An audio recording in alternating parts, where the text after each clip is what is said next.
So, Weapon Masteries are a brand new addition to the 2024 Dungeons & Dragons rule set and are really important. If you want to optimize your PCs, you have got to understand Weapon Masteries. So today, we are taking a deep dive into Weapon Masteries, showing pretty much every way that a PC can use them to their advantage. Many thanks to the folks in my Patreon for helping me polish this up, especially Mandrax Quarto. And let's buckle up, folks. We got a lot to cover. So, Weapon Masteries add a significant boost to the tactics of martial play.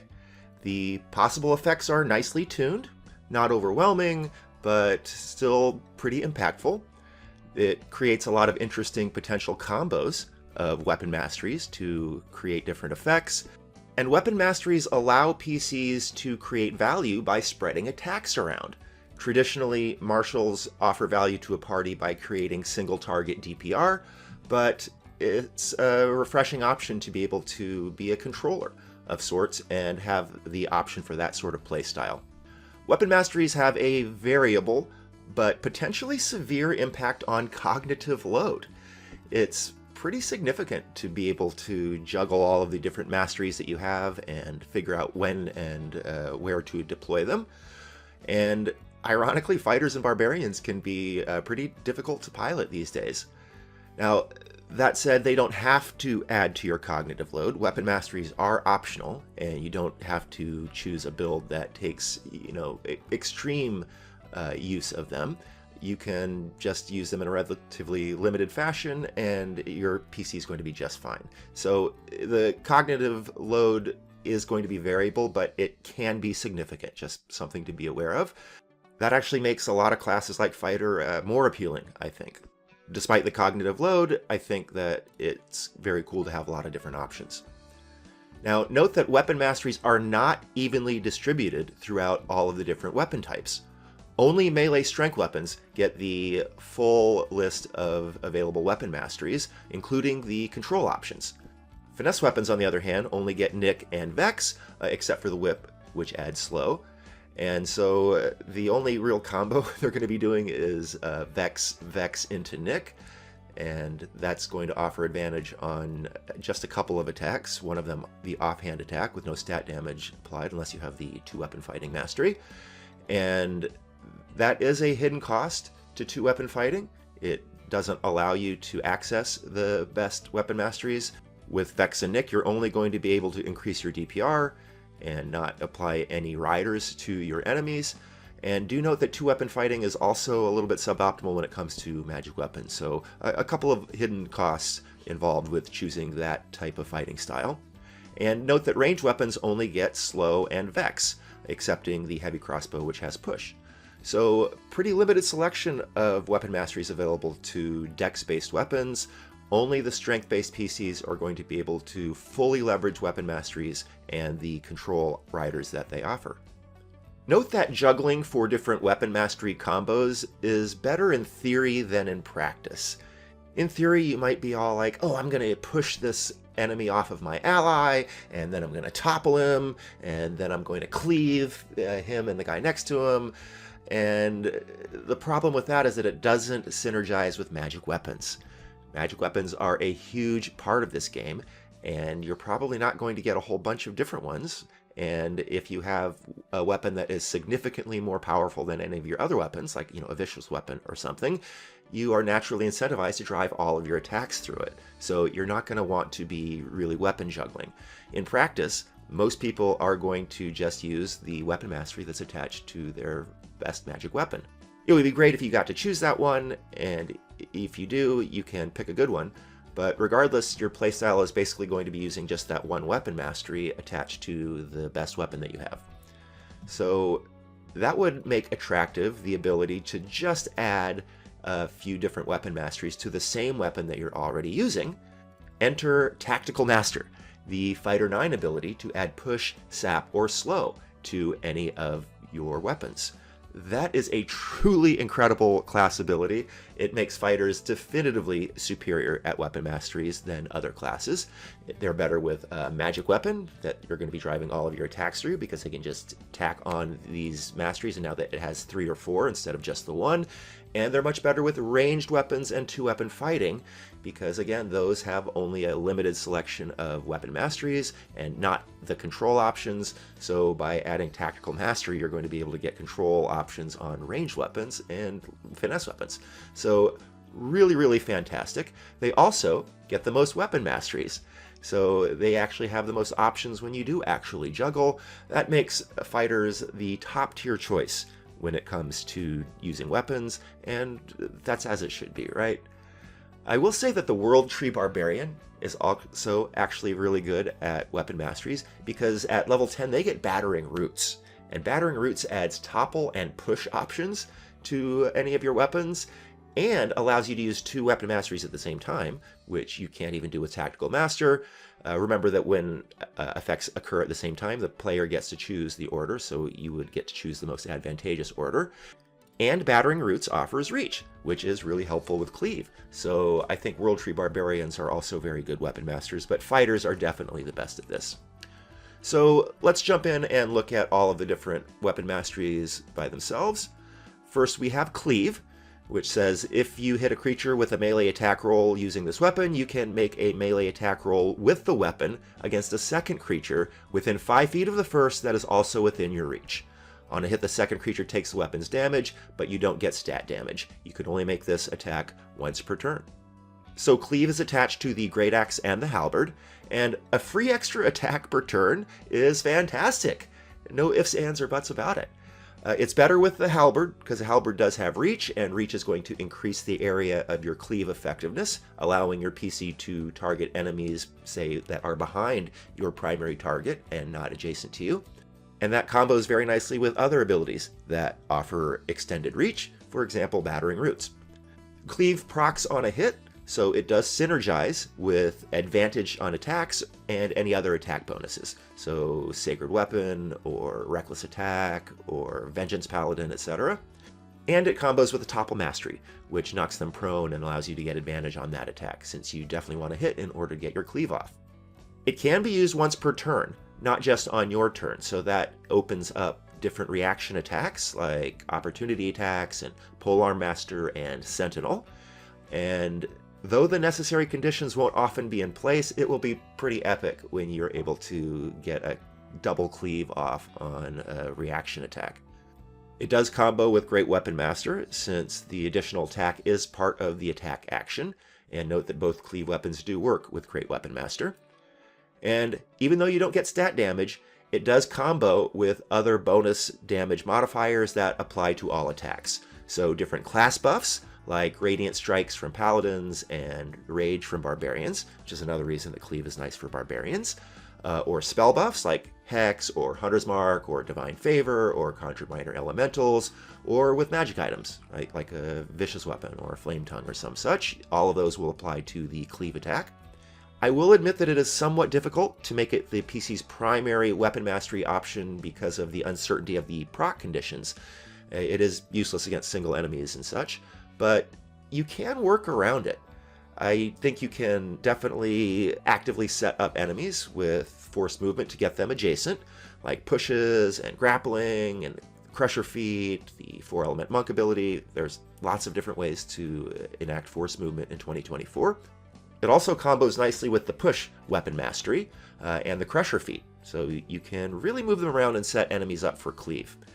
The best cleavers are definitely the World Tree Barbarian, and other barbarians to a lesser extent, but the World Tree Barbarian is really good and should definitely consider Cleave. They have Reckless Attack, so it's going to help them land the attack necessary to proc Cleave. At the same time, it's going to devalue other weapon masteries like Topple, Vex, or Graze, since those aren't as good when you're hitting more. You get Rage damage added to the Cleave. They get Brutal Strike, which has a push option, which can help set the enemy up for Cleave. The level 6 ability for the World Tree Barbarian will allow them to teleport an enemy right into the perfect Cleave position. And at level 10, they get Battering Roots, so they get to add push and topple. Again, they can do 2 of them at the same time. This will allow you to keep the greater damage die, the D12 of a great axe, while still having 15-foot reach, which is really effective for Cleave, or you can stick with the halberd and get 20-foot reach. And you can still use this ability with the magic weapon that I would expect you to have at level 10. Hunter Rangers are also pretty good at cleaving because they get Horde Breaker, and you should be able to stack them and get 2 different attacks each turn for free. You do have to do Horde Breaker first because it has the clause of having to target an enemy that you haven't attacked this turn, but you will be able to get 2 free attacks. You can focus both of them on the secondary target, or you could cleave one of them back to the original target, or you can focus on a third target if you really want to. And you do have to be a strength-based build to pull off the Hunter-Ranger combo, but that's not completely unheard of, right? Not common, but, you know, strangers are a thing. Next we have Graze. If your attack roll with this weapon misses a creature, you can deal damage to that creature equal to the ability modifier that you use to make the attack roll. The damage is the same type and can only be increased by increasing the ability modifier. So Graze is attached to the Glaive and the Greatsword, and it's obviously nice against high AC creatures where you're missing a lot. At least you're doing a little bit of damage. And it is solid on builds that hit less often. So for example, a less optimized PC or team that doesn't constantly produce attacks at advantage might get some really good use out of this. It will raise the floor of the combat impact, and it definitely reduces variability, which keeps things easier for a less optimized player. It is also good for PCs that have a 16 or an 18 in their attack stat, and then chose to focus on, say, their casting or ability stat, like Paladins, or War Clerics, Valor Bards, or Beastmaster Rangers. And Graze is not as good when you are hitting more often. So if you have consistent attacks at advantage through, say, Reckless Attack or Vengeance Paladin or some such, it will be suboptimal. And it's a nice combo with Mage Slayer. Remember, Mage Slayer has that concentration breaker, which forces concentration checks at disadvantage, and if you graze them, that's still going to proc.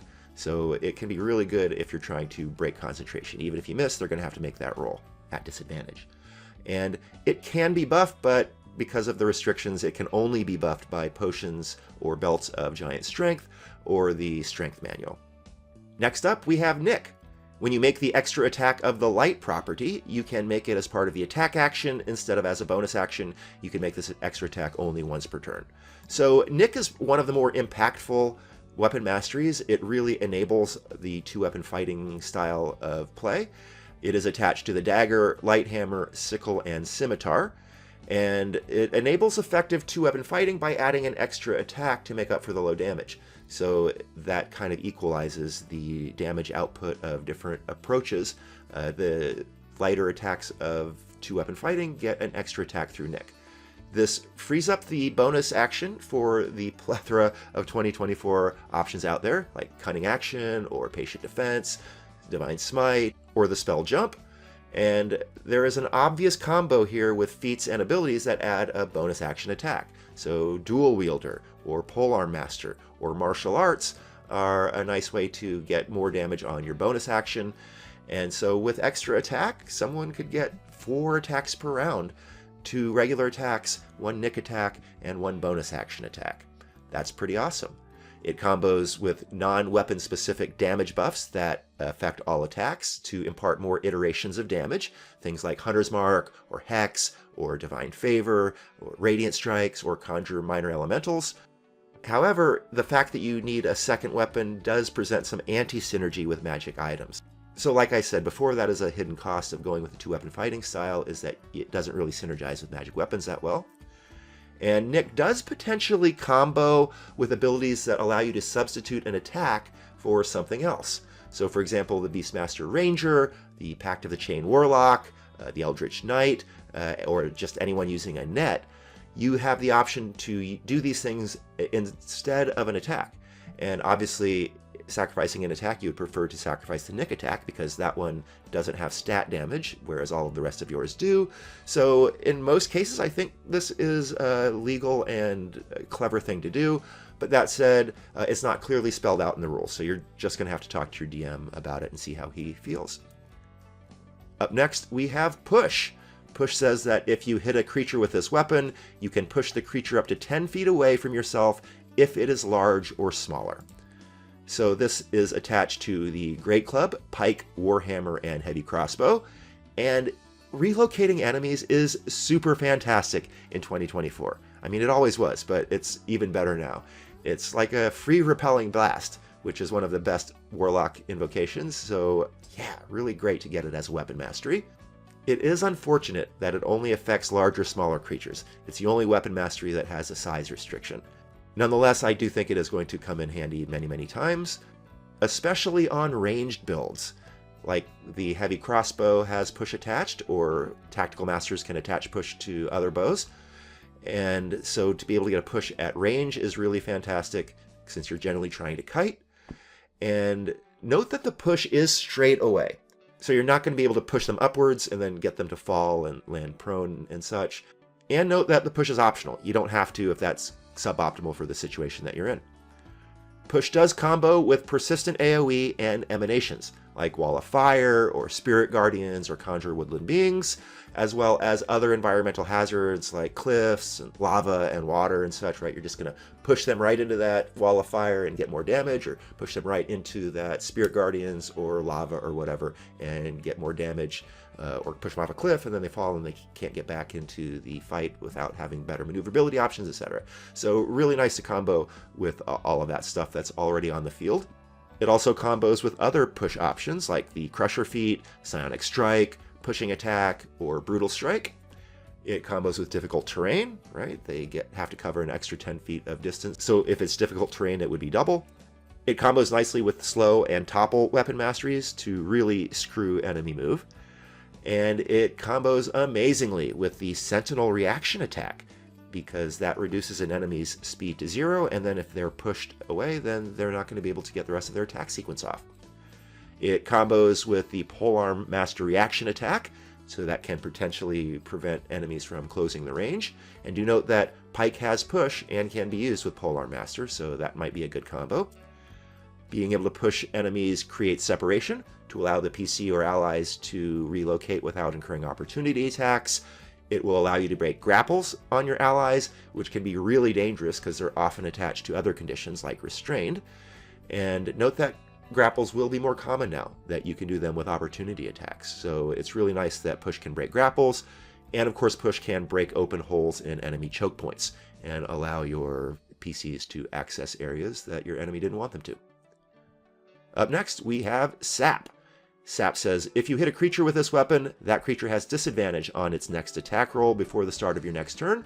So a nice little defensive option. It is attached to the Mace, Spear, Flail, Longsword, Morningstar, and Warpick.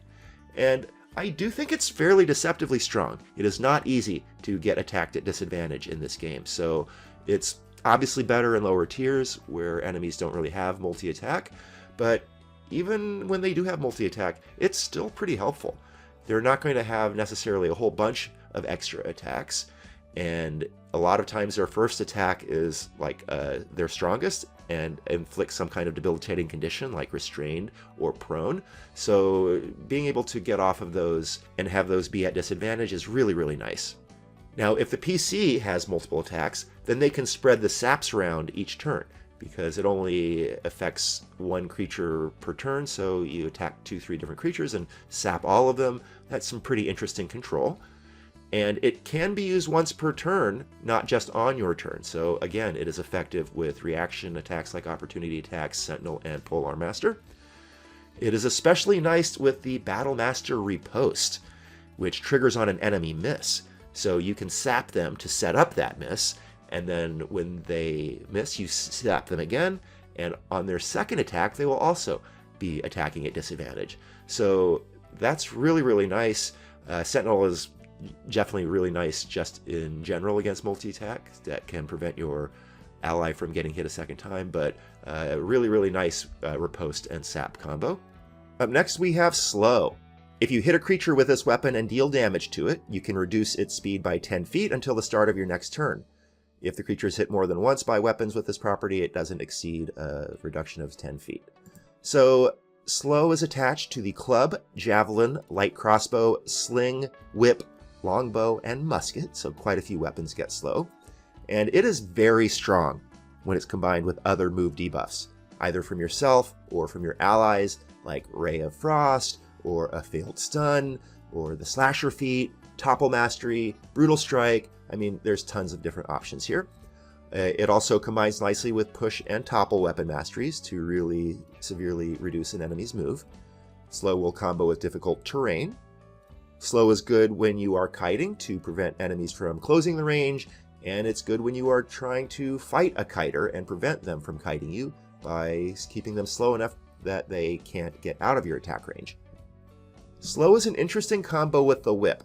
It's the only slow weapon with slashing damage, and you could take the Slasher Feat, which also inflicts -10 move, and inflict a total of -20 move to the same enemy.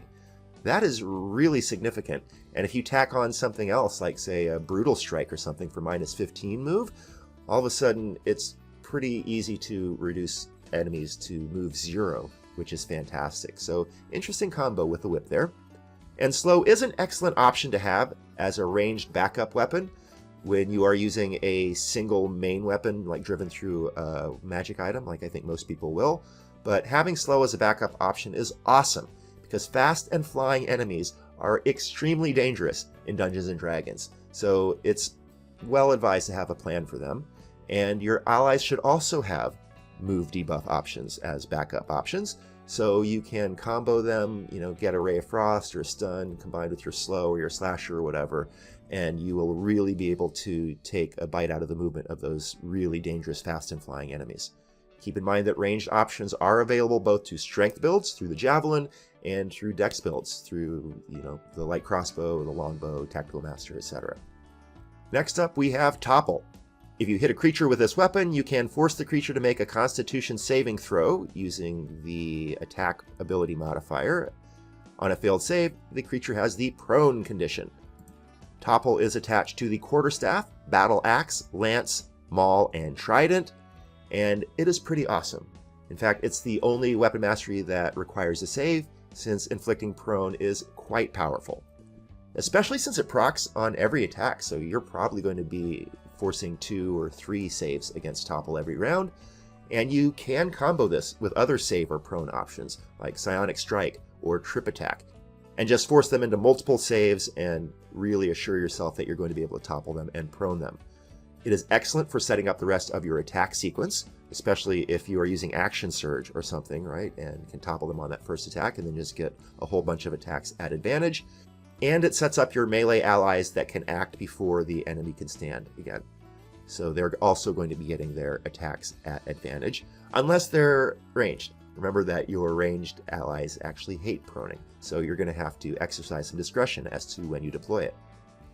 Note that Topple is not as good if you regularly get advantage from other sources, like Reckless Attack or Vengeance Paladin or something. Then you're probably going to want to look at a different weapon mastery. It is very good for champion fighters who are looking to crit fish.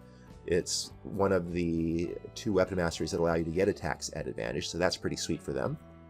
And you do need to pay attention to the initiative order in order to optimally deploy. It's best against enemies that don't act until after your allies, right? If you topple someone and it's their turn next, they're just going to get right back up and you're not going to get as much advantage. Topple combos nicely with push and slow weapon masteries to severely reduce an enemy's move. It combos nicely with difficult terrain, since the enemy had to devote half of their move just to stand up. It's an excellent combo with the Polearm Master reaction attack, which is attached to the lance, to prone incoming enemies, which can potentially prevent them from standing up if they don't have enough move left. And it's very effective if the enemy actually had to rise from prone. So that opens up the cool tactic where you knock them prone, then you step back and force them to come back into your range, where you can prone them again with Polearm Master, and then they're not going to be able to get back up again. Also an amazing combo with Sentinel, because the Sentinel reaction attack reduces an enemy's move to 0, and once they're prone, they're not going to be able to get back up if their move is 0. So that can force an enemy to make attacks at disadvantage for the rest of their attack sequence. Note that the Trident can be thrown, and so if you throw it at a flying enemy, that can topple them and knock them out of the sky and onto the ground where they're going to take damage, be prone, and be in range of all of your melee allies. So that could be really cool and epic. Definitely keep a trident around if you want to do that. And I gotta say, I really think this is the strongest weapon mastery when you're doing the normal playstyle of using one magic weapon that you're driving all of your attacks through.